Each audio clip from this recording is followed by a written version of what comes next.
Bonjour, de l'inconstance de l'atténuation par le plomb, la solution. Alors, je vous rappelle que dans une vidéo précédente, nous avions vu que, en plaçant sur le trajet de rayonnement primaire d'un générateur X un écran en plomb de 1 mm d'épaisseur, nous avions, pour des conditions données, notamment une haute tension de 100 kV, nous avions un facteur d'atténuation de 213.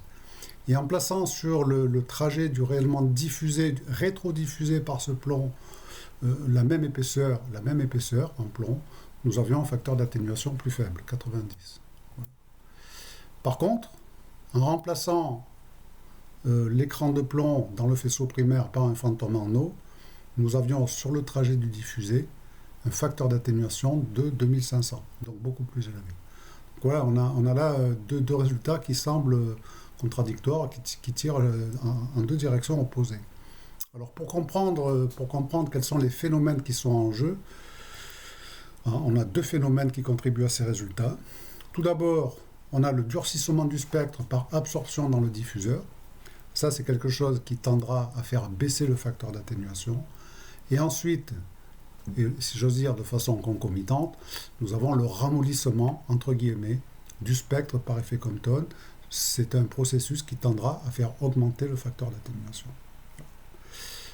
Alors, avant de rentrer dans le détail de ces processus d'interaction rayonnement-matière, un premier constat élémentaire.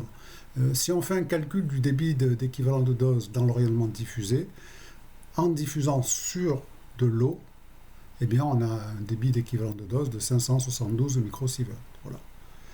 Et dans les mêmes conditions, en remplaçant l'eau par le plomb, pour une même surface éclairée, eh bien nous avons un débit d'équivalent de dose de 22 microsieverts par heure, donc significativement plus faible.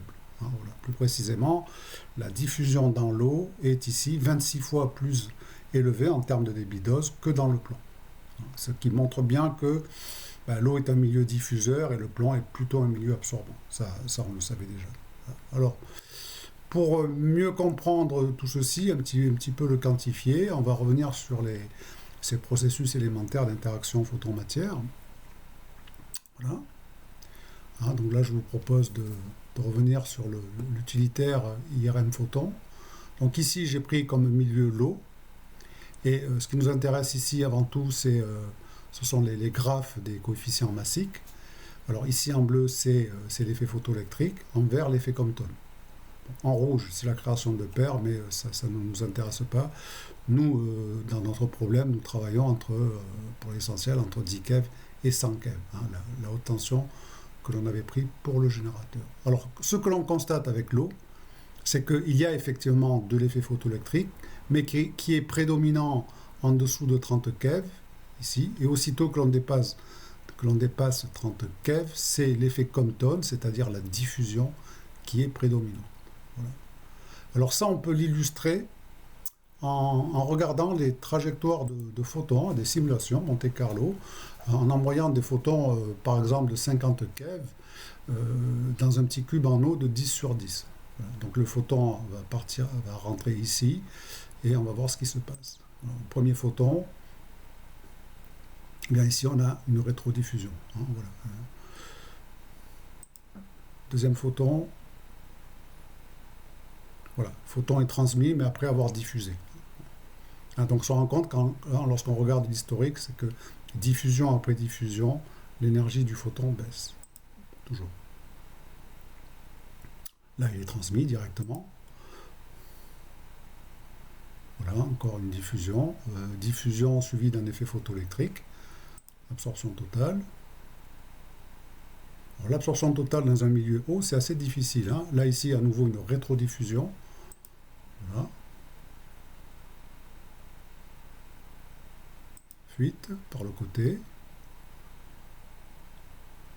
Voilà, toujours une fuite par diffusion, etc., etc. Donc on se rend compte que voilà, l'eau est un milieu très diffuseur. Les libres parcours moyens, on demande, même à 50 keV, le libre parcours moyen reste assez élevé, c'est 4,7 cm dans l'eau. Donc voilà. Alors, par contre, si on change de milieu, si on passe au plomb, alors on va constater la chose suivante, hein. Ici, on est en coefficient massique et vous allez voir que en passant au milieu plomb, l'effet Compton ici va rester quasiment inchangé en termes de mu sur ρ. Et par contre, vous allez voir, c'est l'effet photoélectrique qui va littéralement, je dirais, exploser. Voilà. Donc voilà la différence, hein. Alors, ici, vous avez le libre parcours moyen qui a significativement baissé, hein, de l'ordre du dixième de millimètre. Et ici, entre 10 keV et 100 keV, on fait essentiellement de l'effet photoélectrique. Alors, la diffusion Compton n'est pas interdite, hein, elle est simplement très peu probable, hein, ce qui explique qu'on diffuse beaucoup moins. Voilà. D'accord. Alors ça, on peut l'illustrer à nouveau si on va chercher des trajectoires photons dans le plomb. Alors on va un petit peu baisser les dimensions, parce que sinon on ne va rien voir. Hein, je vais prendre simplement 1 cm sur 1 cm. Voilà, ça va se remettre à l'échelle, tout au moins j'espère. Voilà, hein, un petit cube plus petit. Donc, ben, vous voyez qu'il ne se passe pas grand-chose, hein. Le photon interagit aussitôt qu'il pénètre le matériau, hein, compte tenu des libres parcours moyens. Bon, voilà, bon. Les photons sont absorbés en surface de l'écran de plomb et très peu vont diffuser, voire rétrodiffuser. Bien. Alors, le durcissement du spectre par absorption Compton, on va l'illustrer en revenant sur le modèle du générateur X. On va regarder les spectres en transmission. En diffusion, c'est beaucoup moins évident, hein, je vous montrerai plus tard. Là, vous allez voir, c'est net, c'est simple, hein. Donc, on va reprendre le modèle du générateur X. On va prendre 100 kV. Et sans rien rajouter, on va lancer le calcul.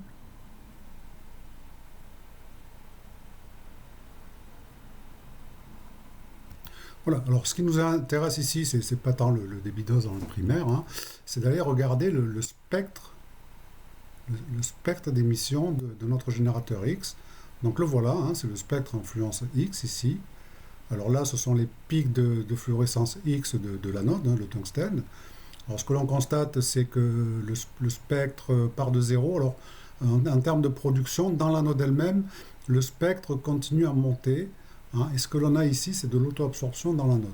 Voilà. Mais globalement, ça c'est le spectre du générateur X à 100 kV non filtré. Voilà. Alors maintenant, si on met par exemple un filtre, je vais prendre ce qui se rapproche le mieux d'un milieu léger tel que l'eau.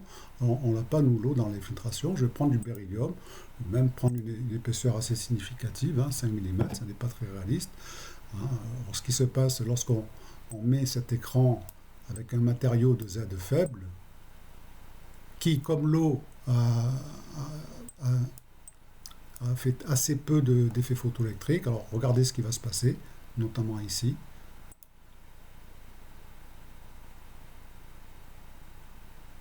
Voilà, on a filtré les basses énergies. Non. Donc on pourrait parler de durcissement du spectre, mais l'effet reste modeste. Par contre, si maintenant on met non pas du beryllium, mais du plomb, hein, on a laissé cette possibilité de mettre du plomb dans la filtration additionnelle, c'est pour simuler les fuites de gaines, hein. Donc voilà ce que l'on aurait avec, par exemple, une gaine d'1 mm de plomb. Quel serait le spectre de sortie? Alors là, vous allez voir, l'effet de durcissement de spectre est beaucoup plus net.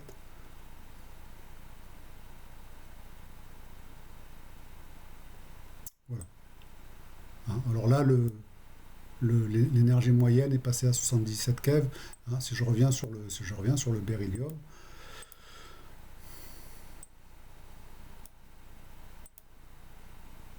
avec le beryllium, l'énergie moyenne était de 33 à 34 keV. Hein, on était vraiment vers ce point-là, en valeur moyenne. Hein, donc on l'a vu, plus de 70 keV avec le plomb. Alors si on met maintenant 2 mm de plomb, donc je vais recommencer avec 1 mm de plomb. Voilà, 1 mm de plomb.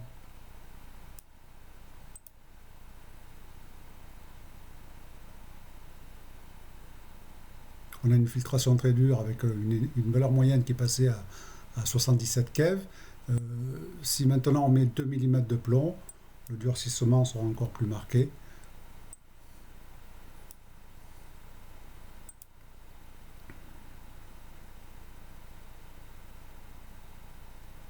Voilà, avec une valeur moyenne de 83 keV. On se rapproche de la valeur maximale. Hein, voilà. Donc voici ce qu'est la notion de durcissement du spectre. Et l'on comprend bien que plus le spectre est durci, et plus il passera facilement à travers un écran de plomb. Hein. C'est ce qui va expliquer que sur le trajet du diffusé par un écran de plomb, eh bien, le plomb est moins efficace, hein, parce qu'il aura à faire un spectre filtré, hein, que je vous montrerai plus tard. Voilà. Alors, je vais vous montrer justement le spectre.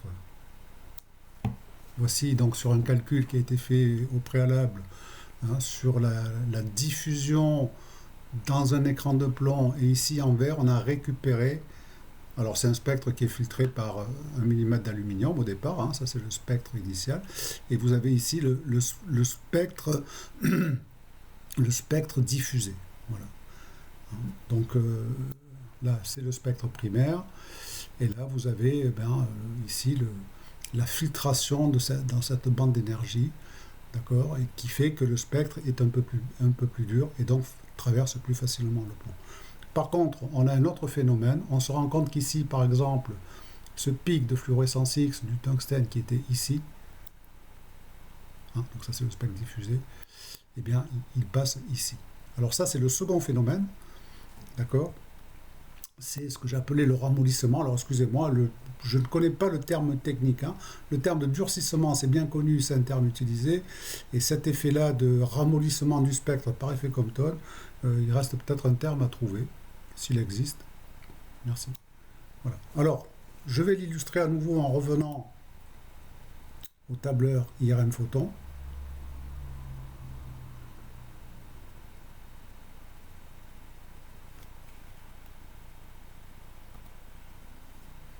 Voilà, donc à nouveau, je me place dans un milieu haut, et ce que l'on va voir avec l'effet Compton, on a ici l'effet Compton, c'est que en prenant par exemple une énergie de 60 keV, des photons incidents de 60 keV, lorsqu'on les fait diffuser avec un angle de 135 degrés, donc 135 degrés mesurés dans ce sens-là, hein, donc ça correspond dans le schéma du générateur X aux 45 degrés rétrodiffusés, hein, mesuré ici dans ce sens-là. Voilà, et bien un photon qui diffuse par effet Compton repart avec une énergie de 50 keV. Donc on a une baisse de 50 keV. Donc tous les photons qui vont diffuser, quel que soit le milieu d'ailleurs, hein, l'effet Compton est indépendant de la nature du milieu, puisque ça se produit sur des photons libres. Eh bien on a ici une baisse de l'ordre de 10 keV pour les photons diffusés, suivant cette formule célèbre. Alors, on pourrait dire 10 keV, c'est pas grand-chose, mais regardez bien ce qui se passe si on se place dans un milieu plomb, que je vais reprendre ici. Et je vais aller sur un autre onglet qui représente ici un écran en plomb d'épaisseur de 1 mm, donc ici. Et là, on envoie, chaque fois que l'on appuie sur ce bouton actif, on envoie 1000 photons. Et les points rouges représentent les points de première interaction des photons. Et là, ici, vous avez le nombre de photons émergents. Donc, vous voyez qu'à 50 keV, eh bien, on a des photons qui arrivent péniblement jusqu'à cette profondeur-là. Alors, l'atténuation théorique, c'est de l'ordre de 14 000. C'est-à-dire que pour voir émerger un photon, ici, il faut que j'appuie en moyenne 14 fois sur le bouton pour en voir un émerger. Hein. Donc, regardez, ben voilà, hein, j'en ai un qui est émergé, j'en ai un qui a failli émerger, mais il a interagi avant, etc. Hein, voilà. Donc, voilà comment on peut percevoir l'interaction de photons de 50 keV dans 1 mm de plomb. Si maintenant je passe à des photons qui auraient perdu 10 keV, c'est-à-dire des photons de 40 keV, la différence est notable. Hein, ben voilà ce qui se passe. Hein, l'atténuation, là, c'est un photon un photon émergent pour 4 milliards de photons incidents. Donc là, j'ai aucune chance de ne jamais voir un photon sortir ici d'un millimètre de plomb. D'accord? Voilà. Hein. C'est ce qui va, c'est ce qui va expliquer. C'est ce qui va expliquer. Donc c'est ce qui va expliquer que les photons diffusés dans l'eau, qui ont perdu cette énergie-là, eh bien, traversent beaucoup plus difficilement le plomb. Alors ça, on le retrouve maintenant si on va chercher le spectre des, le spectre des photons diffusés dans un écran en eau, il est ici. D'accord? Voilà, donc là, vous avez toujours le même spectre primaire. Hein, et là, ce qu'on constate, c'est que le spectre diffusé est gonflé, je dirais, vers les basses énergies, ce qui fait qu'en moyenne, il est ramolli avec, là encore, on le voit sur les pics, hein, mais voilà, ce qui compte, c'est avant tout cette partie-là. Hein, et bien, lorsque vous aviez des photons de 50 keV qui avaient quelques chances de passer, transformés en photons de 40 keV, ils n'ont plus aucune chance de passer. Donc, voilà, c'est ce qui fait que dans la diffusion dans l'eau, eh bien, l'écran de plomb sur le trajet du diffusé est beaucoup plus efficace. Voilà. Eh bien, je vous remercie.